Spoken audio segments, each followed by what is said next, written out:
अस्सलामुअलैकुम दोस्तों, welcome back to our channel find Urdu. आज हम अबाउट वर्ड के बारे में बात करेंगे।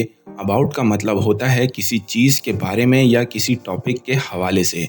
अबाउट हम यूज़ करते हैं जब हम किसी चीज़ या मवाद के हवाले से बात करते हैं। मिसाल के तौर पर अगर आप किसी फ़िल्म के बारे में बात कर रहे हैं तो आप कह सकते हैं let's talk about the movie.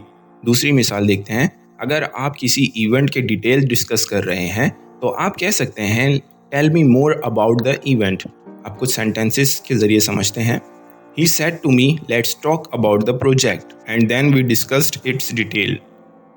उसने मुझसे कहा let's talk about the project, यानी उस प्रोजेक्ट के बारे में बात करते हैं और फिर हमने उसकी डिटेल्स डिस्कस की।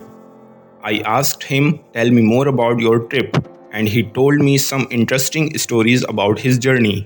मैंने उससे पूछा मुझे अपनी ट्रिप के बारे में और बताओ, और उसने मुझे उसकी सफ़र की कुछ इंटरेस्टिंग बातें बताईं।